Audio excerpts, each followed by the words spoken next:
Hello students, welcome GM math tutorial YouTube channel. जैसा कि जानते हैं मेरे चैनल पर मैथमेटिक्स के वीडियो चल रहे हैं जिसमें बीएससी एमएससी के मैथमेटिक्स पर मैं डिस्कशन कर रहा हूं और मेरे 9 से लेकर के 11 तक में भी कुछ चैप्टर्स के वीडियो मैंने अपलोड किया है, ज़रूर जाके वॉच करिएगा। आज का जो मेरा वीडियो मैं उस पर आपको डिस्कस करना चाहूँ तो मैं आपको कल ही रात में बता दिया था कि मेरा आने वाला वीडियो जो है व्हाट्सएप स्टेटस के थ्रू मैंने बताया था आप सबको कि मैं नई शिक्षा नीति की मंजूरी जो हमारे कैबिनेट द्वारा मिली है, हमारे गवर्नमेंट के द्वारा, उस पर क्या नियम होंगे और नई शिक्षा नीति किन किन लोगों के लिए महत्वपूर्ण है, चाहे वो प्री प्राइमरी हो, जूनियर हो, इंटर कॉलेजेस हो कि चाहे वो ग्रेजुएशन हो, चाहे वो यूजी पीजी हो। मैं कहना चाहूँगा सभी के लेकर के मैं आज डिस्कशन करने आया हूँ, क्योंकि रात को जब ये कैबिनेट को मंजूरी मिली है तो मैंने इस शिक्षा नीति को अच्छे से अध्ययन किया और मुझे लगा कि जो बातें अभी तक मीडिया के माध्यम से या जो अभी बातें आपको अभी कुछ भी क्लियर नहीं है, मैं उसको विथ एक सही इन्फॉर्मेशन के साथ आपके सामने आऊँ। ये वीडियो ऐसा नहीं है कि राष्ट्रीय शिक्षा नीति जो हमारी ये बनी है, नेशनल एजुकेशन पॉलिसी, ये केवल स्टूडेंट्स के लिए है या जो शिक्षा संबंधित है, ये उन सभी लोगों के लिए जिनके बच्चे हैं या जो बच्चे जिनके पढ़ने वाले हैं, चाहे स्कूल के हों चाहे प्राइमरी स्कूल्स के हों, उन सभी के लिए आज का वीडियो है ये।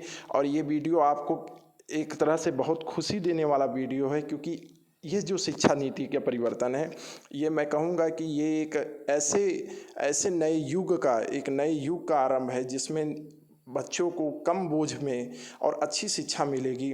कम उम्र में वोकेशनल कोर्सेज में, व्यावसायिक कोर्सेज में वो जा सकेंगे।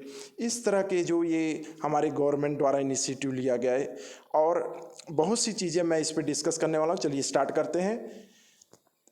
जैसा कि आप देख रहे होंगे कि मोदी सरकार के कैबिनेट में नई शिक्षा नीति को मंजूरी दी गई। देश में 34 साल बाद नई शिक्षा नीति में किया गया महत्वपूर्ण परिवर्तन। तो इसमें आप देख रहे होंगे कि केंद्रीय सूचना एवं प्रसारण प्रकाश जावड़ेकर ने कहा था कि कैबिनेट बैठक में आज की नई शिक्षा नीति को भले मंजूरी दे दी गई है। उन्होंने कहा कि 34 साल में शिक्षा नीति में कोई परिवर्तन नहीं हुआ। तो आप जैसा कि देखते होंगे, हमारा सबसे पहले जो शिक्षा नीति आई थी वो 1986 आई थी और अब उसमें जो है 1992 में, मतलब 1992 में एक थोड़ा संशोधन किया गया था। उसके बाद से कोई भी शिक्षा नीति नहीं आई। मतलब हमारे पास जो भी शिक्षा नीति है वो 19वीं सदी की थी और अभी तक वो शिक्षा नीति जो थी हमें लेटेस्ट अपने मैं कहना चाहूँगा कि 2000 के बाद से कोई भी शिक्षा नीति नहीं आई।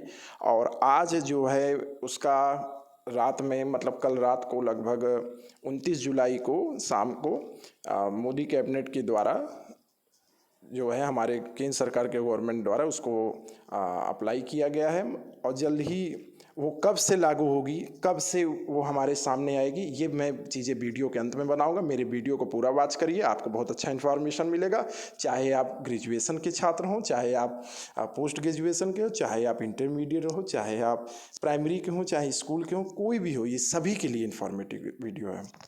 जैसा कि आप देख रहे होंगे कि 34 साल में शिक्षा नीति जो आप देख रहे होंगे, 34 साल की शिक्षा नीति में स्कूल एजुकेशन से लेकर हायर एजुकेशन तक कई बड़े बदलाव किए गए हैं। और सबसे मुख्य अगर मैं बात आपको बताऊं तो 5वीं कक्षा तक की शिक्षा मातृभाषा में होगी। ये चीज़ें यहाँ पर इनिशिएटिव किया गया है। और हायर एजुकेशन के लिए सिंगल रेगुलेटर होगा। मतलब हायर एजुकेशन में देखते होंगे आप, यूजीसी होता है, एआईसीटीई होता है, मतलब कई लोग उस पर नियम बनाते हैं, तो उसमें एक रेगुलेटर को बनाया जाएगा, एक नियम बनाने वाले होंगे। और लॉ और मेडिकल वाले को छोड़ करके जो नियम बनाते हैं, नीट और जो लॉ और मेडिकल से संबंधित है, उनको छोड़ के बाकी सबके रेगुलेटर को, मतलब जो अप्लाई कराते हैं, जो नियम बनाते हैं, कॉलेजों के लिए नियम बनाते हैं, शिक्षकों के लिए बनाते हैं, वो सब एक मार्गदर्शक होगा। इसको लेकर के इस शिक्षा नीति में है मसौदा। उच्च शिक्षा में 2035 तक 50% जीआर तक पहुंचने का लक्ष्य। जीआर का मतलब है कि ग्रॉस रेशियो है, ये ग्रॉस रेशियो है। इसको मैं आगे आपको मतलब क्लियरली बताता हूँ। चलिए आगे चलते हैं। मैं मुख्य बातें हम आपको पहले डिस्कस करें। ये तो बहुत सी चीज़ें हैं, मैंने जो आपके लिए सुंदर, जो आपको समझने लायक ईजिली बताया, वो बताना चाहता हूँ मैं आपको। सबसे पहले मैं आपको बता दूँ, जो छात्र, मैं आप देखते होंगे क्लास 1 से लेकर के हमारे यहाँ 10+2 प्रणाली थी। कौन सी थी, 10+2। तो 10+2 क्या होता था, 10 तक तो हम 1 से 10 तक कोई भी विषय लेकर के चल सकते थे, चाहे आर्ट्स के सब्जेक्ट हो, चाहे उसमें मैथ्स के हो, साइंस के हो, हम लेके चल सकते थे। लेकिन 10th के बाद जस्ट हमें ये क्लियर करना होता था कि हम कॉमर्स से जाना चाहते हैं, हम साइंस से जाना चाहते हैं, हम मैथ्स से जाना चाहते हैं, मतलब हम साइंस ग्रुप से जाना चाहते हैं या आर्ट साइंस के ग्रुप जाना चाहते हैं। ये सब चीज़ें हम कहाँ क्लियर करते थे, 10+2 की पैटर्न पर। लेकिन अब जो पैटर्न है वो अलग है। उसमें क्या है कि आर्ट का छात्र, चाहे वो 9th का हो चाहे वो 12th का हो, आर्ट का छात्र हमारा, कोई भी आर्ट का छात्र हो, वो चाहे तो बायोलॉजी पढ़ सकता है, आर्ट का छात्र है वो तो मैथ लेकर के चल सकता है अपने इंटरमीडिएट तक। आर्ट के सब्जेक्ट के साथ मैथमेटिकल सब्जेक्ट, मतलब अगर वो हिस्ट्री सिविक ज्योग्राफी पढ़ रहा है और उसके साथ साथ वो इंग्लिश और कोई भी लैंग्वेज के साथ मैथमेटिक्स का चाहे साइंस का कोई भी लेकर के स्ट्रीम चल सकता है। तो मैं कहूँगा ये हमारे बच्चों के लिए बहुत अच्छा है। हम सब भी बहुत से ऐसे विषय पढ़ना चाहते थे, साइंस के स्टूडेंट रहे हैं, तो हम सब सोचते थे कि कोई आर्ट का सब्जेक्ट जैसे ज्योग्राफी हुआ, ऐसे सब्जेक्ट को लेकर के भी साथ में चले। तो चूंकि वो आर्ट साइंस में होता था तो आप उस तरह चॉइस नहीं कर सकते थे, या हम जैसे मैथमेटिक्स के, हमें बायोलॉजी भी पसंद है, हम मैथमेटिक्स बायोलॉजी 9 से 12 तक साथ में लेकर चल सकते हैं। चलिए इस पे आगे डिस्कस होता है। तो सबसे पहले आप देख रहे होंगे कि आर्ट के छात्र बायोलॉजी की पढ़ाई भी कर सकते हैं, ये सबसे बड़ा प्लस पॉइंट है। आर्ट्स ही नहीं, आर्ट्स का स्टूडेंट कॉमर्स का भी सब्जेक्ट लेके पढ़ सकता है, कॉमर्स का स्टूडेंट जो है कॉमर्स के सब्जेक्ट के साथ साथ मैथमेटिक्स के सब्जेक्ट हुए या फिजिक्स के सब्जेक्ट हो वो भी लेकर के पढ़ सकता है। दूसरा है कि स्कूल में जो स्ट्रीम शिक्षा प्रणाली थी वो ख़त्म हो गई। स्ट्रीम शिक्षा प्रणाली आप देख रहे होंगे हमारे यहाँ बहुत से चल रही थी शुरू से, अब वो समाप्त हो चुके हैं। अब देखिए 5वीं तक हमारी जो सबसे पहली लेटेस्ट आपके लिए सबसे इम्पोर्टेंट खबर है कि 5वीं तक की जो शिक्षा हमारे यहाँ इंग्लिश मीडियम में दी जाती थी, अब वहाँ पर इंग्लिश मीडियम का कोई प्रेशर नहीं होगा। चाहे बड़ा सा बड़ा स्कूल हो, उसके लिए मातृभाषा ही में ही पढ़ाना अनिवार्य होगा और इंग्लिश वहाँ पर एक सब्जेक्ट के रूप में पढ़ाया जा सकता है। अब आपके ऊपर इंग्लिश, जो बच्चे अभी हमारे यहाँ आप देखते होंगे चाइना जो जैसा देश है या रसिया जैसा देश है, वहाँ पर उनकी मदर टंग में प्राइमरी शिक्षा दी जाती है, लेकिन हमारे यहाँ इंग्लिश को ज़्यादा महत्व दिया जाता था। तो अब ऐसा प्रेशर नहीं होगा स्टूडेंट्स के साथ। दूसरी चीज़ मैं आपको बताऊं कि क्लास 6 से ही जो बच्चे चाहें वो वोकेशनल कोर्सेज कर सकते हैं, कंप्यूटर कोडिंग जैसे कोर्सेज सीख सकते हैं, व्यवहारिक ज्ञान उनको मिल सकता है। जैसे मैं आपको बताऊं, अगर क्लास 6 में मैं हूँ, कोई बच्चा है मेरा, तो हम क्लास 6 में ही उसको सॉफ्टवेयर की पढ़ाई करा सकते हैं। क्लास 6 में वो पेंटिंग करना चाहता है तो पेंटिंग संबंधी जैसी चीज़ों को पढ़ सकता है। मतलब वोकेशनल कोर्सेज में उसका महत्व है। और आगे आपको हम और बताते हैं इसमें क्या है। क्लास 6 में ही वो इंटर्नशिप कर सकता है। मतलब जैसे कोई लड़का सॉफ्टवेयर पढ़ना चाहता है, सॉफ्टवेयर प्रोग्रामिंग पढ़ना चाहता है, तो वो जाके किसी भी हाई प्रोफाइल कंपनी से इंटर्नशिप जाकर के ट्रेनिंग कर सकता है, प्रैक्टिकली ज्ञान, व्यवहारिक ज्ञान गेन कर सकता है। ये इस शिक्षा नीति की, मैं इस शिक्षा नीति को नई शिक्षा नीति नहीं कहूँगा, मैं इसको कहूँगा बदली शिक्षा नीति, जो बदल दिया गया पूरी तरह एकदम। मतलब कह दें कि 180 डिग्री आपको टर्न कर दिया गया, ऐसे घुमा दिया गया। चलिए आगे बढ़ते हैं हम। नेक्स्ट आप देख रहे होंगे कि विशेष रुचि में प्रैक्टिकल ट्रेनिंग भी मिलेगी। ये मैंने आपको बताया है कि क्लास 6 के बाद बच्चा हमारा, जैसे जापान और चाइना जैसे देश हैं, वहाँ क्लास 6 के बाद वोकेशनल कोर्सेज होते हैं। मदर टंग के अलावा वहाँ पर वोकेशनल कोर्सेज में वो जाके अप्लाई कर सकते हैं, पढ़ सकते हैं। जैसे सॉफ्टवेयर इंजीनियरिंग से संबंधित हुआ, पेंटिंग संबंधित हुआ, वो जाके उनकी ट्रेनिंग कर सकते हैं, उनका इंटर्नशिप ले सकते हैं। स्कूल में उनकी प्रैक्टिकल नॉलेज का उनको नंबर भी मिलेगा, गेन मिलेगा, उसी में ऐड होगा। सबसे मुख्य आपको बताएं इंपॉर्टेंट, तो क्लास 9 से 12 तक सेमेस्टर सिस्टम परीक्षाएं अब लागू होंगी। वो कब से होंगी, मैं इस वीडियो के अंत तक बने रहिएगा, मैं आपको सब बताऊंगा, इसी में ही डिस्कस करूंगा। क्लास 9 से 12 तक सेमेस्टर सिस्टम प्रणाली होगी। तो मैं आपको इजीली बता दूं, अभी तक आप क्या करते थे कि 10+2 होता था, तो 10 तक तो हम कोई भी सब्जेक्ट लेके साथ में चल सकते थे। लेकिन 11th में हमें ये डिसाइड करना होता था कि हम आर्ट साइंस से जाएंगे, कॉमर्स से जाएंगे या साइंस साइड से जाएंगे।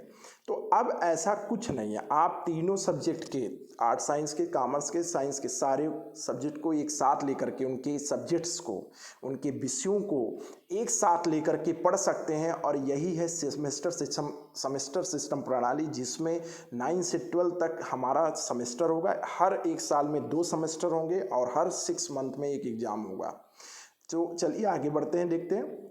तो हर 6 महीना में एक परीक्षा होगा, मैंने आपको पहले बताया है। और दोनों सेमेस्टर के अंक जोड़कर आपको मिलेंगे। दोनों सेमेस्टर के जो भी अंक होंगे वो आपको जोड़ के मिलेंगे। ये बात आप अपने दिमाग में सेव करके रखिएगा। दूसरी चीज़, छात्र के व्यवहार, एक्स्ट्रा करिकुलम एक्टिविटी पर भी होगा ध्यान। मैंने जो राष्ट्रीय शिक्षा नीति पर अध्ययन किया, मैंने इसमें देखा कि वहाँ पर नंबर्स को, वहाँ पर बच्चे के एक्टिविटी को ज़्यादा जोर दिया जा रहा है, लर्निंग को ज़्यादा जोर दिया जा रहा है, न कि उसके रिटेन या लर्निंग। जैसे मैं कह दूँ कि आजकल जो बच्चों को किसी चीज़ को लर्न करा के, नोट करा के एग्जाम की पद्धति थी, वो ख़त्म करने की पूरी तरह कगार पर है। इसीलिए मैं इसको कह रहा हूँ बदली शिक्षा नीति, क्योंकि ये बहुत अद्भुत शिक्षा नीति मैं कहूँगा, जो जापान और चाइना की तर्ज पर मैं कहूँगा वो है। कैसे है अभी और आपको सुनना होगा इसके बारे में।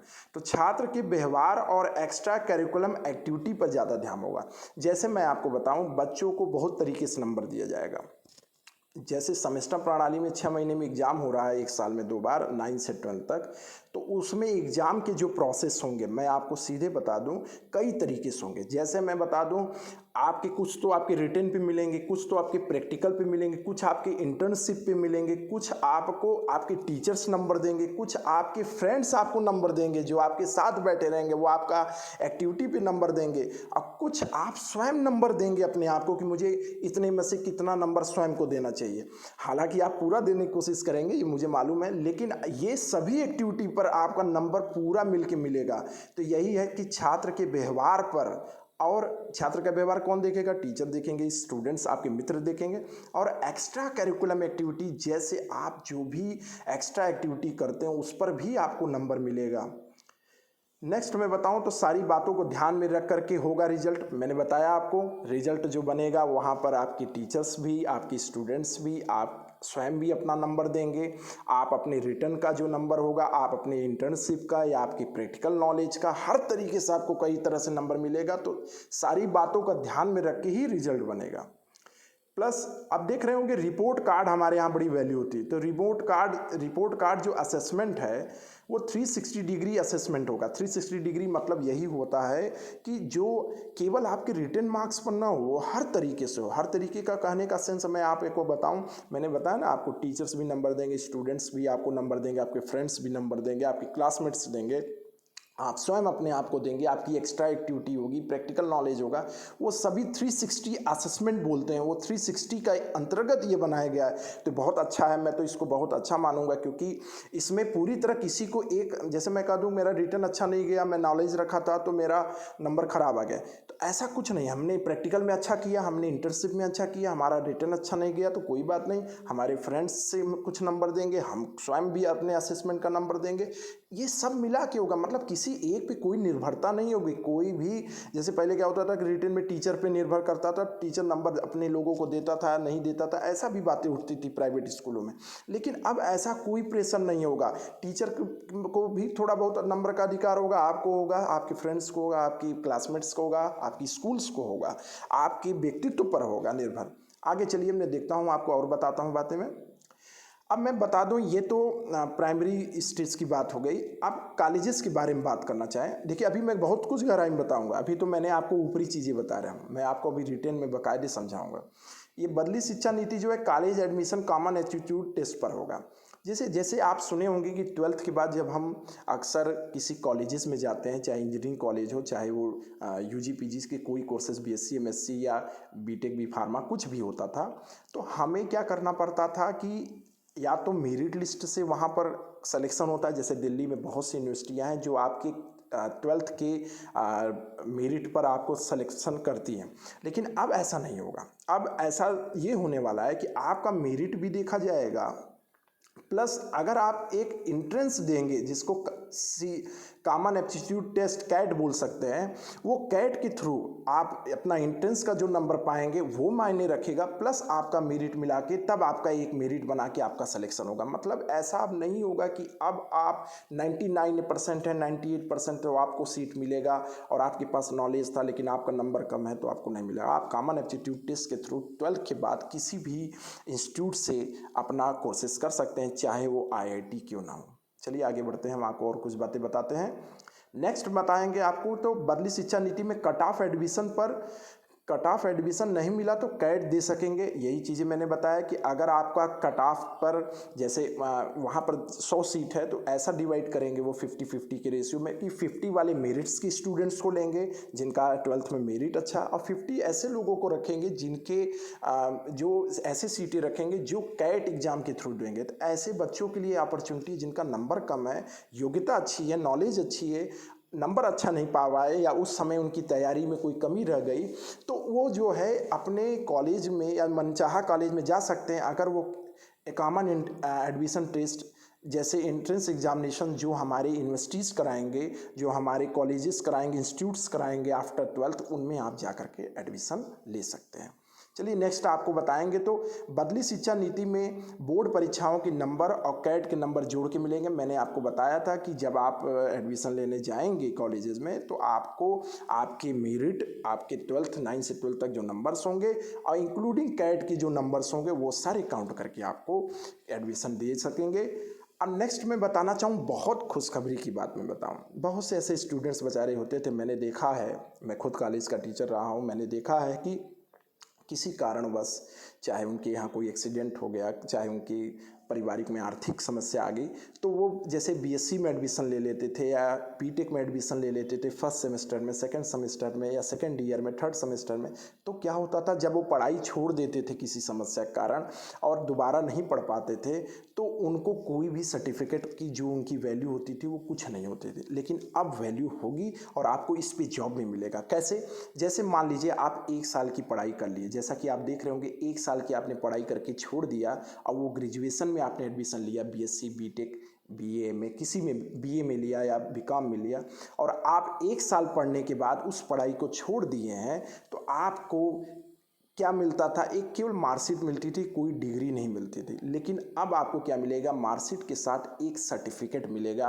और उस सर्टिफिकेट की वैल्यू होगी कि आप 1 साल पढ़ाई किए और प्लस आप इसको जब चाहे तब 1 साल के बाद डायरेक्ट 4 साल गैप हो जाए, 10 साल गैप हो जाए, आप उसके बाद अपने गैप का प्रूफ दिखा करके, कारण बता करके आप उस 1 साल के बाद आप चाहे जब, जैसे आप 2020 में आपने पढ़ाई छोड़ी है 1 साल करके कोर्स कोई भी, तो आप चाहे 2030 में जा करके उस कोर्स को दोबारा सेकंड ईयर से शुरू कर सकते हैं, सेकंड सेमेस्टर से शुरू कर सकते हैं। ऐसा अब कोई बाधा नहीं है। तो मैं कहूँगा ये मल्टी एग्जिट है और मल्टी एंट्री में बोल सकता हूँ कि आप कई तरीके से एंट्री करके अपनी पढ़ाई को जारी कर सकते हैं। नेक्स्ट में अगर आपको बताना चाहूँ तो आप देख रहे होंगे 2 साल में पढ़ाई छोड़ी तो डिप्लोमा मिलेगा। तो जैसे 1 साल आपने पढ़ाई छोड़ा है तो आपको क्या मिलेगा? सर्टिफिकेट मिलेगा, मार्कशीट के साथ सर्टिफिकेट मिलेगा। लेकिन आपने ग्रेजुएशन की जो 3 साल से 4 साल तक कोर्सेस होते हैं, 3 साल BSc BTech BSc BA वालों के लिए, BCom के लिए,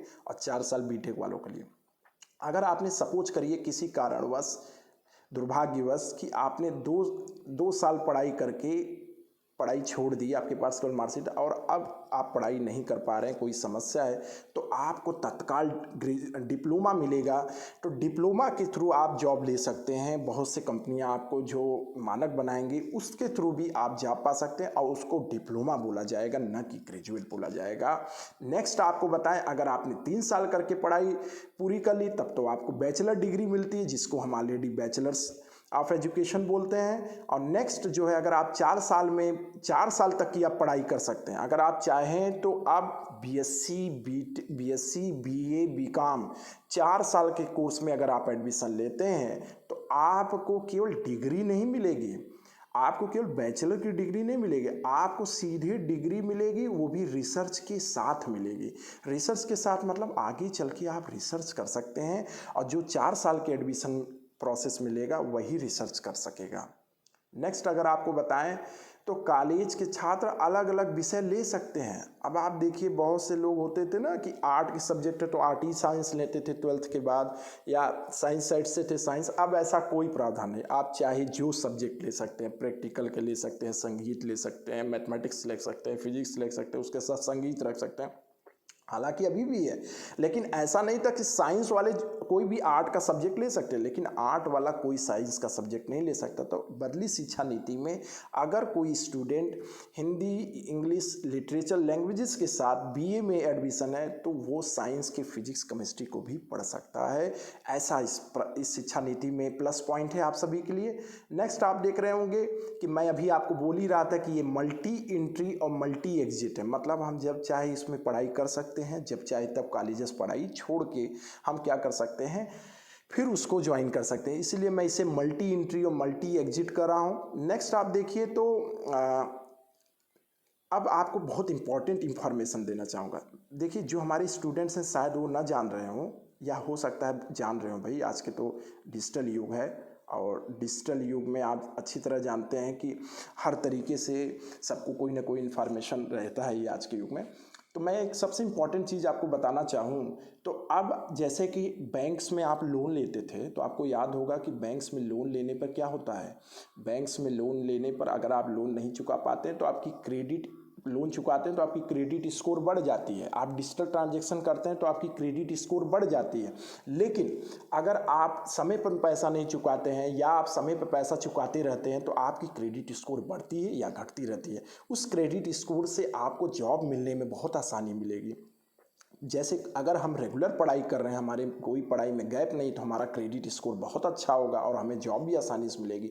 अब ये बात होता है क्रेडिट स्कोर, आप देखे होंगे बैंक के लेन देन से संबंधित है। तो यहाँ शिक्षा में क्या मतलब है, शिक्षा में लेने का मतलब आपको मैं सरल शब्दों में बताऊं तो इससे आपको जॉब मिलने में आसानी होगी। अब इस क्रेडिट स्कोर का ब्यौरा कहाँ पर होगा तो मैं आपको बताऊँ, आप डिजी लॉकर का नाम सुने होंगे, जहाँ पर सभी तरह के डॉक्यूमेंट सेफली रख सकते हैं, इंक्लूडिंग वहाँ पर आज भी सीबीएसई से लेके एसएससी से लेके तमाम बोर्ड्स के, चाहे सीटेट के मार्कशीट्स हुए या सर्टिफिकेट्स हुए, सारे वहाँ डाउनलोड हैं। इंक्लूडिंग एनटीए द्वारा जो नेट या जेई मेंस के रिजल्ट आ रहे हैं वो भी डिजी लॉकर में ही सेंड किए जा रहे हैं। तो डिजी लॉकर में एक आपका क्रेडिट स्कोर का ब्यौरा होगा, जिसमें अगर आप रेगुलर पढ़ाई कर रहे हैं तो आपकी रेगुलर पढ़ाई के बेसिस पर आपका क्रेडिट स्कोर क्या होगा, वहाँ पर स्टोर होगा। और इससे जो कोर्स पूरा आप करेंगे, ध्यान से सुनिए, जो कोर्स आप पूरा करेंगे उसके अंक क्रेडिट बैंक की तरह ही जमा होंगे। वहाँ पर आपका एक क्रेडिट बैंक स्वयं का होगा उसमें, जिसपे आप आगे चल के जॉब गेन कर सकेंगे।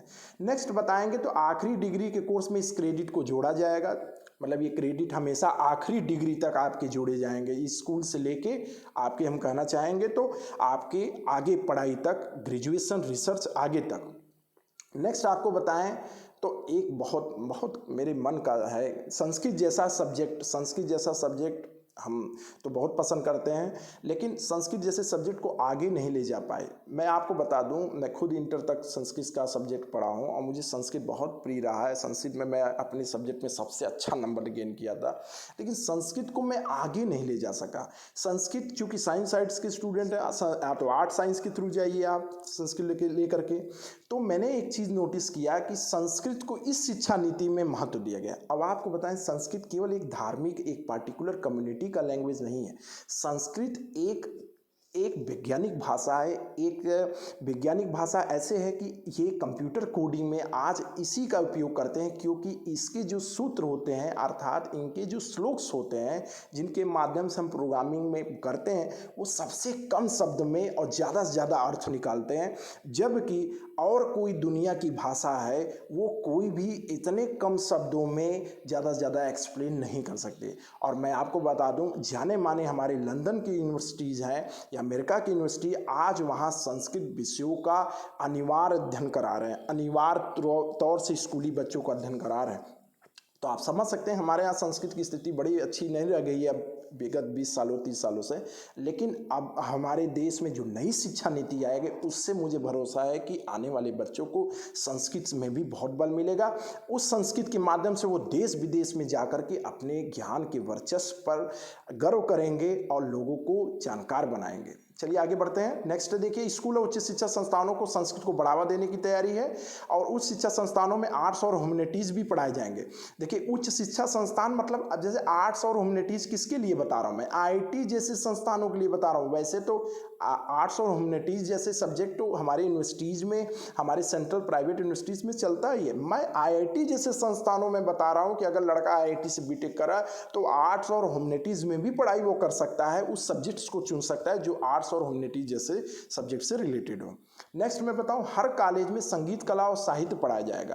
देखिए मैं बता दूं, आज भी बहुत से ऐसे कॉलेजेस हैं, सिंपल स्टेट यूनिवर्सिटियां हैं जिनके पास अभी तक संगीत और कला की पीजी तक की मान्यता तक नहीं है। उनके यहाँ पीजी तक ऐसा कुछ नहीं होता है। लेकिन अब संगीत, कला और साहित्य जैसे सब्जेक्ट को भी साथ में लेकर के आप कॉलेज में पढ़ाई कर सकते हैं और इसको बल दिया गया है। ये बहुत अच्छी बात है, बहुत से बच्चों को इसमें रुझान होता है। नेक्स्ट मैं बताऊं, फीस को लेके एक नया नियम है। मैं एक चीज़ बता दूं, जो आर्थिक लोग हैं, आर्थिक समस्या से जूझते बच्चे हैं, उनके गार्जियंस हैं, उनके लिए तो मैं कहूँगा ये शिक्षा नीति वरदान है। कैसे वरदान है, मैं आपको बता दूं, फीस को लेके नए नियम बनाए गए हैं। ये नए नियम मैंने अध्ययन किया तो मैंने पाया उसमें लिखा हुआ है स्पष्ट तौर पर कि एक फिक्स रेट होगा, फिक्स फीस होगी, चाहे वो बीटेक के लिए हो, बीकॉम के लिए हो, बीएससी के लिए हो, बीए के लिए हो, एमए के लिए हो, चाहे वो किसी भी कोर्सेज के लिए हो। एक फिक्स फीस स्कूल के लिए भी हो, वो एक फिक्स फीस बनाई जाएगी और उस फिक्स फीस को ही स्कूल को लेना होगा, चाहे वो निजी हो, चाहे वो गवर्नमेंट के द्वारा चलाया जा रहा हो। मतलब वहाँ पर एक फीस को लेकर के बहुत पॉजिटिव रेफरेंस हम सभी को मिल रहा है। नेक्स्ट मैं आपको बताऊं तो निश्चित फीस से ज़्यादा आप नहीं ले सकेंगे। बहुत लोग सोच रहे होंगे अरे कहने की बात है, बाद में सब कॉलेजेस ले लेंगे। नहीं नहीं, ये जो नियम होगा राष्ट्रीय शिक्षा नीति, इसमें अगर एक फिक्स मानक तय हो जाएगा तो उस फीस के अतिरिक्त आप कोई भी फीस नहीं ले सकते हैं। नेक्स्ट अगर इसको गंभीर तौर पे आपको बताना चाहूँ तो आपको स्टार्टिंग से मैं अगर गंभीर तौर पे बताऊँ तो शुरू से आप देखिए क्या क्या इसमें मुख्य बातें हैं जो मैंने पेजेस वाइज कलेक्ट करके रखे हैं।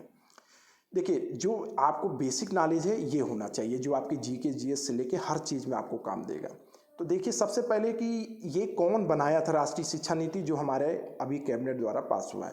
तो ये जो है इसरो के पूर्व अध्यक्ष कस्तूरी रंगन की अध्यक्षता वाली, मतलब वो अध्यक्ष हैं, उनकी समिति में पिछले वर्ष अर्थात 2019 में हमारे मानव संसाधन विकास मंत्री रमेश पोखरियाल निशंक को नई शिक्षा नीति का मसौदा सौंपा था और इस दौरान उन्होंने निशंक ने मंत्रालय का कार्यभार भी संभाला था, आपने देखा होगा।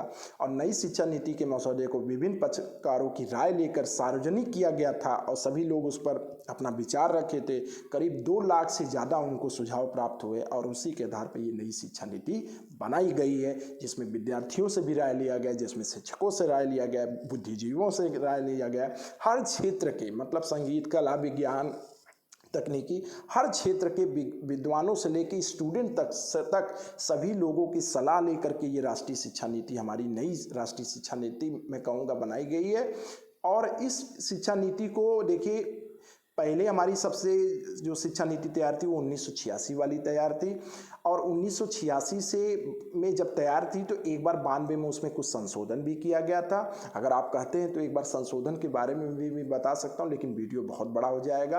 और नई शिक्षा नीति के विषय में 2014 के लोकसभा चुनाव में जो हमारे बीजेपी की पार्टी थी उसने ये वादा भी किया था कि उसने अपने घोषणा पत्र में कि जब मेरी गवर्नमेंट हमारी बनती है तो हम एक नई शिक्षा नीति लेकर के आएंगे। और मसौदा तैयार होने के विशेषज्ञों ने TSR सुब्रमण्यन के नेतृत्व वाली समिति द्वारा तैयार की गई रिपोर्ट में विचार किया गया और इसमें मानव संसाधन विकास मंत्री ने तब किया कि जब स्मृति ईरानी ने इसे पास किया था अपने समय में। और मैं आपको अगर स्पष्ट बताऊं तो बहुत ही बेसिक नॉलेज की बात बताऊं तो इसमें मुख्य मैं आपको बात बताना चाहूँगा कि जो रिसर्च में जाना चाहते हैं, देखिए 12वीं के बाद तो आप जानते हैं कि आप ग्रेजुएशन में जाएंगे, लेकिन आप 12वीं के बाद 2 कोर्सेज में जा सकते हैं, या तो 3 ईयर के कोर्स में या 4 ईयर के कोर्स में। अब आप कहेंगे तो 4 ईयर तो बीटेक वाले करते हैं या डॉक्टरी वाले करते हैं, नहीं। अब आप बीएससी, बीके, बीए, बीकॉम किसी में हैं तो आप 4 साल का अगर कोर्स चुनते हैं तो आपके लिए 1 साल का पोस्ट ग्रेजुएशन होगा बीए, एमए, एमएससी, और आप डायरेक्ट फिर क्या कर सकते हैं, रिसर्च कर सकते हैं। लोग तो बहुत सोच रहे होंगे, अरे सर 4 साल का ये हो गया, 1 साल का पोस्ट ग्रेजुएशन हो गया, तब रिसर्च में जा रहे हैं, तो कौन सी बड़ी बात हुई, 3 + 2 5। हाँ, बात तो सही है, वही चीज़ है, लेकिन इसमें ये होगा ना, जब 4 साल का जो सिलेबस होगा उसमें आपको पीजी की जो सब्जेक्ट्स होंगे वो भी आपको पहले ही मिल जाएंगे पढ़ने को, जिससे आप पहले तैयार होकर बड़े से बड़े कंपटीशन में बीट करके जल्दी से जल्दी आगे जा सकते हैं। तो 4 साल का जो कोर्स है वो किसके लिए, रिसर्च वालों के लिए, और 3 साल किनके लिए, जो केवल नौकरी में जाना चाहते हैं, जो कोई प्रिपरेशन करके तुरंत ग्रेजुएशन के बाद नौकरी करना चाहते हैं उनके लिए। तो शुरू से मैं आपको पढ़ के सुनाता हूँ। 12वीं के बाद इनमें कई सामने विकल्प होंगे, 3 या 4 वर्षीय विकल्प होंगे, जैसा कि आप देख रहे होंगे पाठ्यक्रम होंगे। कई स्तरों पे है इसमें प्रवेश ले सकेंगे, पढ़ाई छूटने पर अन्य विकल्पों की तरफ आप जा सकते हैं। जो रिसर्च में जाना चाहते हैं उन्हें 4 साल का डिग्री प्रोग्राम, और जो नौकरी करना चाहते हैं उन्हें 3 साल का प्रोग्राम।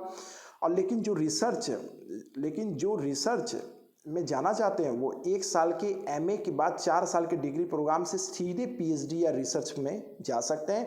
और सबसे महत्वपूर्ण चीज़, पीएचडी से पहले एक एमफिल कोर्स होता था, 1 या 2 साल का, पहले 1 साल था, बाद में 2 साल किया गया। अब उसकी कोई ज़रूरत नहीं, वो पूरी तरह उसको ख़त्म कर दिया गया है। और कब से ये लागू होगा ये भी मैं बता दूंगा अभी आपको। प्लस मैं आपको ये भी बता दूं, आप कॉलेजों को एक्रीडेशन के आधार पर स्वायत्तता दी जाएगी, मतलब स्वयं प्रमाण स्वयं अपने आप को ग्रेडिंग कर सकते हैं, और उस पर उनको क्या मिलेगा, एक प्लस पॉइंट मिलेगा। नेक्स्ट मैं बताऊंगा तो इसमें एक ही उच्च शिक्षा का रेगुलेटर होगा, मैंने पहले ही बता दिया था। अभी तक यूजीसी और एआईसीटीई इसमें काम करता था, अब एक ही रेगुलेटर होगा जिन दोनों को कंडक्ट करेगा। हालांकि इन तकनीकी, कानूनी और चिकित्सा में इसमें कोई भी परिवर्तन नहीं किया जाएगा। नेक्स्ट आप देखें तो मैं महत्वपूर्ण बात बता रहा हूँ आपको, बहुत जीके जीएस के पॉइंट ऑफ व्यू से जो आपको बहुत जानकारी रखता है, कि 2020 में इसको कैबिनेट ने आज मंजूरी दे दी है, 29 जुलाई को आप देख रहे हैं। और उच्च शिक्षा में प्रमुख सुधारों में 2035 तक 50% सकल नामांकन अनुपात, मतलब GER, मतलब आप समझ रहे होंगे ग्रॉस एनरोलमेंट रेशियो, GER जो 50% है, वो 1 से ज़्यादा प्रवेश एग्जिट मूल प्रावधान शामिल है। और ई पाठ्यक्रम क्षेत्रीय भाषाओं में कराए जाएंगे। सबसे महत्वपूर्ण चीज़, ध्यान से सुनिए आप सब, अब ई पाठ्यक्रम और क्षेत्रीय भाषाओं को विकसित किए जाएंगे, वर्चुअल लैब विकसित किए जाएंगे, और राष्ट्रीय शैक्षिक टेक्नोलॉजी फोरम NETF बनाया जाएगा। नेक्स्ट मैं आपको बताऊं तो अभी तक हम सब के लिए एक बहुत, मैं आपको इम्पोर्टेंट बताऊं तो हमारे देश के प्रश्न उठता है, हमारे देश की शिक्षा नीति पर कितना जीडीपी खर्च होता है, हमारे सालाना जो जीडीपी आती है। तो मैं आपको बताऊं, मुझे सुनकर तो बड़ा देख करके बड़ा अफसोस होता है कि इतनी बड़ी आबादी में इतना % खर्च हो रहा है, लेकिन ये पैसा कम नहीं है अगर सही से ये पूरा पैसा इम्प्लीमेंट किया जाए। तो अभी तक मैं बताऊं 4.5% से कम हमारी जीडीपी में पैसा शिक्षा के क्षेत्र में लगाया जाता था, लेकिन जो नई शिक्षा नीति आई वो 6% है। कुछ तो बड़ा है, हम तो कहेंगे लगभग बहुत अच्छा इम्प्रूवमेंट है, लेकिन बहुत सफिशिएंट नहीं कहेंगे, क्योंकि हमारी आबादी अब 140 करोड़ है, और मेरे हिसाब से कम जीडीपी में 10% तो ज़रूर शेयर करना चाहिए था इनको, क्योंकि एक शिक्षा, अगर आप किसी राष्ट्र में परिवर्तन लाना चाहते हैं तो आपको अपने जीडीपी में शिक्षा को बहुत मायने रखना होगा। रक्षा को जैसे मायने रखते हैं वैसे ही रक्षा क्षेत्र में मायने रखता है आपका जीडीपी, वैसे ही शिक्षा क्षेत्र में भी मायने रखता है, तभी आपका राष्ट्र आगे बढ़ेगा। चाइना ने भी अपनी शिक्षा नीति में सन 90 में परिवर्तन किया, और आज उसका परिणाम देखिए कि उसकी आज ऐसे उसके बहुत से शहरें हैं जो मैं कहूँगा कि वो स्मार्ट सिटीज़ हैं, और वो आपकी अमेरिका और जापान जैसे देश, विकसित देशों में की तुलना में बहुत अच्छे शहर हैं। तो चलिए आगे बढ़ते हैं। देखिए नेक्स्ट में इसमें बताऊं तो ये तो बता ही दिया था, क्लास 5 तक आपको मातृभाषा में पढ़ाया जाएगा। हाँ, एक इम्पॉर्टेंट चीज़ आपको बताना चाहूँगा। मैं पहले देखता था कि आप सुनते होंगे एक डीम्ड यूनिवर्सिटी होती है, एक सेंट्रल यूनिवर्सिटी होती है, BHU हुआ, या एक आपने सुना होगा कि बहुत से संस्थान होते थे। अब वो सब कभी नहीं सुनने में आएंगे, अब आपको केवल यूनिवर्सिटी शब्द सुनने में आएगा। अब आप ये नहीं सुनेंगे BHU सेंट्रल यूनिवर्सिटी है और पूर्वांचल यूनिवर्सिटी आपकी स्टेट यूनिवर्सिटी है। राज्य की विश्वविद्यालय वो केंद्रीय संस्थान। अब ऐसा कुछ नहीं होगा, अब आपको केवल विश्वविद्यालय सुनने में आएगा और सबको एक ही सिलेबस पढ़ाना होगा, एक ही नियम से चलना होगा, एक ही सिलेबस को फॉलो करना होगा। तो अब जो सेंट्रल यूनिवर्सिटी का बंदा पढ़ेगा वही पूर्वांचल यूनिवर्सिटी का बंदा पढ़ेगा, वही सेमेस्टर प्रणाली होगी, वही मूल्यांकन का प्रोसेस होगा, वही पेपर बनाने का नियम होगा, वही सब कुछ होगा। ये इस शिक्षा नीति का सबसे प्लस पॉइंट है। निष्कर्ष में अगर मैं ओवरऑल बात करूं तो केंद्र की मोदी सरकार द्वारा जो नई शिक्षा नीति मसौदा तैयार किया गया है उसको बदल करके 10+2 के फॉर्मेट को ख़त्म कर दिया गया है। और सबसे मुख्य जो नई राष्ट्रीय शिक्षा नीति है उस के साथ साथ उसमें एक परिवर्तन ये किया गया कि जो हमें मानव संसाधन मंत्रालय, ह्यूमन रिसोर्सेज मिनिस्ट्री जो होती थी उसे HRD मिनिस्ट्री को अब ख़त्म नाम बदल करके उसे शिक्षा मंत्रालय कर दिया गया। ये बहुत अच्छी बात है। हम उसको सीधे बोले एजुकेशन हमारा मिनिस्ट्री है और वही शिक्षा मंत्रालय कर दिया गया। अब आप मानव संसाधन विकास मंत्रालय ना सुन के सीधे शिक्षा मंत्रालय सुनेंगे। और सबसे मुख्य आपको हम बता दें, हमारे यहाँ पहले जो 10+2 का फॉर्मेट होता था वो ख़त्म हो चुका है, ये तो मैं पहले ही बता चुका हूँ। अब 10+2 के स्थान पर क्या होगा, 5+3+3+4। ये क्या है 5+3+3+4? तो मैं सीधे आपको बताऊँ तो 5 का क्या मतलब है। 5 का 3 पार्ट में बांट सकते हैं हम। 5 का मतलब है कि एक प्री प्राइमरी और एक प्राइमरी, ठीक है।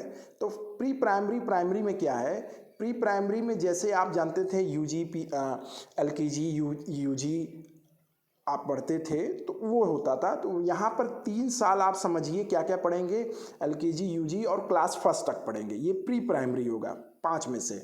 और बाकी जो 2 होंगे वो होंगे 2 और 3 होंगे, क्लियर है। और बाकी 3 जो आप देख रहे हैं 3 क्या होंगे, 3 4 5 हो जाएंगे। और बाकी 3 हमारे क्या होंगे, 5+3 8 हो जाएगा, 8 क्लास तक हो जाएगा। और नेक्स्ट जो हमारे 4 होंगे मतलब 9 10 11 12, वो 4 किसके लिए, 8+4 मतलब 12, 9 से 12। तो इस तरह शिक्षा नीति में परिवर्तन किया गया। देखिए ध्यान से पढ़िए, पहले 5 साल में प्री प्राइमरी 3 साल और कक्षा 1 और 2 फाउंडेशन स्टेज पर, फिर 3 साल को 3 से 5 चरणों में, 3 से कक्षा 3 से 5 की तैयारी में विभाजित किया गया, मतलब उसको कई चरणों में बांटा गया है। और इसके बाद 3 साल मध्य चरण, जैसे कि आप देख रहे होंगे ये बीच में 3 साल है एक, वो 3 साल क्या है 6 to 8 है। और फिर अगला जो 4 साल है वो 9 से 12 में उसे डिवाइड किया गया है। बहुत अच्छा है मैं तो कहूँगा। और दूसरी चीज़ 2040 तक सभी उच्च शिक्षण संस्थानों को मल्टी सब्जेक्ट इंस्टीट्यूशन बनाने का लक्ष्य रखा गया है। मतलब 2040 तक चाहे हमारे IIT हो, चाहे हमारे सेंट्रल यूनिवर्सिटी हो, चाहे जो हो, सभी पर हर तरह की शिक्षाएं होंगी, चाहे वो साहित्य हो, संगीत हो, चाहे हमारे टेक्निकल कोर्सेज हो, वोकेशनल कोर्सेज हो, सारे चलने वाले हैं। 2030 तक हर जिले में या उसके पास कम से कम एक बड़ा मल्टी सब्जेक्ट हाई इंस्टीट्यूशन होगा। ये सबसे महत्वपूर्ण है कि 2035-30 तक एक लक्ष्य बनाया गया है कि हर जिले में एक अपना सब्जेक्ट हाई इंस्टीट्यूशन होगा। मतलब हमारे जिले में हमारे हर जिले में, देश के हर जिले में 2030 तक ये लक्ष्य रखा गया है कि हर जिले में एक हाई प्रोफाइल इंस्टीट्यूशन होगा जहाँ पर हर तरह की शिक्षा दी जाएगी, चाहे वो टेक्निकल हो, चाहे वो आर्ट्स में हो, साइंस में हो, कॉमर्स में हो। नेक्स्ट मैं बताऊं, संस्थानों को पाठ्यक्रम ऐसा होगा जो सार्वजनिक स्थानों के विकास पर जोर देगा, मतलब हमारी तत्कालिक परिस्थितियों पे भी निर्भर करेगा। और संस्थानों के पास ओपन डिस्टेंस लर्निंग और ऑनलाइन पाठ्यक्रम भी चलाने का प्रस्ताव रखा गया है। नेक्स्ट बताएं तो उच्च शिक्षा के लिए बनाए गए सभी तरह के डीम्ड और सभी विश्वविद्यालय को अब सिर्फ विश्वविद्यालय माना जाएगा। अब कोई भी central university, deemed university, private university, ये कुछ नहीं सुनने में आएगा, स्टेट यूनिवर्सिटी, अब सीधे विश्वविद्यालय सुनने में आएगा। और मैंने आपको पहले ही बता चुका हूँ 3 और 4 वर्ष के कोर्सेज के बारे में। तो चलिए ये सब तो चर्चा हो गई। तो आज का जो मैं वीडियो बताऊंगा ये आपकी राष्ट्रीय शिक्षा की नीति को लेकर के था। हाँ, महत्वपूर्ण बात तो रह गया, महत्वपूर्ण बात ये रह गया, ये लागू कब से होगा। तो लागू मैं बता दूं, ये हमारे अभी मोदी कैबिनेट ने इसे पास किया है कल ही, और इसके 1 साल पहले इस पर बाकायदे 2 साल से अध्ययन हो चुका है। तो अब मैं आपको बता दूं, ये जो शिक्षा नीति है अब इस शिक्षा नीति को एक कानून बनाने के लिए कैबिनेट ने पास किया। अब कानून बनाने के लिए हमारी संसद में जाएगा। हमारे दोनों सदनों में जब ये पास हो जाएगा तब इस पर पूरी तरह जाकर के राष्ट्रपति इस पर मोहर लगा देंगे और राष्ट्रपति द्वारा कानून बनने के बाद इस शिक्षा नीति को हर संस्थान, हर केंद्र सरकार या हर केंद्र शासित प्रदेश या राज्य शासित प्रदेश को फॉलो करना होगा और उसको जो है फॉलो ही नहीं करना होगा, उसको अप्लाई भी करना होगा। मतलब इसको आने में मैं सही बताऊं तो 2021 है, 2021 के नए सत्र में आप इस तरह की पद्धति को अप्लाई देखते हुए पाएंगे। तो 2021 से ये अप्लाई हो जाएगा। बस आपके लिए मैं यही सूचित करूंगा। और आज के वीडियो को अगर आपको पसंद आया तो लाइक करके मुझे मोटिवेट करिएगा, क्योंकि अभी मैंने बहुत सी चीज़ें आपको नहीं बताया है। अभी मैं उस पर अध्ययन कर रहा हूँ, उस पर मुझे कुछ डाउट्स हो रहे हैं, क्योंकि वो चीज़ें मैं शिक्षा नीति में मैं नहीं कहूँगा बहुत अच्छा किया गया है, लेकिन मैं उन सभी बातों को लेकर के तभी आऊँगा जब आपका ये वीडियो आपको पसंद आएगा और आप कमेंट करेंगे कि आपको कुछ प्रॉब्लम है, आपको कुछ चीज़ें नहीं समझ में आ रही, या आपको लग रहा है कि कुछ बातें और भी इसमें शिक्षा नीति में इम्पॉर्टेंट है, जिसमें सही है गलत है आपके हिसाब से, आप उसको ज़रूर कमेंट बॉक्स में लिख करके हमारे साथ डिस्कस करिए। हम आपका रिप्लाई करेंगे। आपको अगर और कोई भी डाउट्स ना समझ में आया हो तो मैं भी उसको डिस्कस करूँगा अपने इस चैनल पर। और आने वाले समय में मैं अभी उस शिक्षा नीति को बाकायदे अभी उसके एक एक पॉइंट को अध्ययन कर रहा हूँ। अगर उसमें और भी कुछ चीज़ें मुझे आपको मिलती हैं तो मैं उसको लेकर के भी आऊँगा। अभी तो मैं आपके सामने पॉजिटिव लेके आया हूँ, उसके निगेटिव वाली भी चीज़ें रह गई है, मैं उसको भी लेकर के आऊँगा। इसलिए मेरे चैनल पर बने रहिएगा। और मेरे चैनल पर BSc MSc के कंटेंट मैं जल्द ही डालूंगा। आप धैर्य बनाए रखिए। अभी पेपर टल चुका है, मेरा लक्ष्य है कि जल्द ही आपको मैंने अभी तक BSc first year, second year, third year और MSc प्रीवियस तक के सारे लगभग हर चैप्टर्स के वीडियो डाल रहा हूँ मैं पेपर्स पर। जा करके मेरे प्ले लिस्ट पर जरूर वॉच करिएगा। Thank you for watching.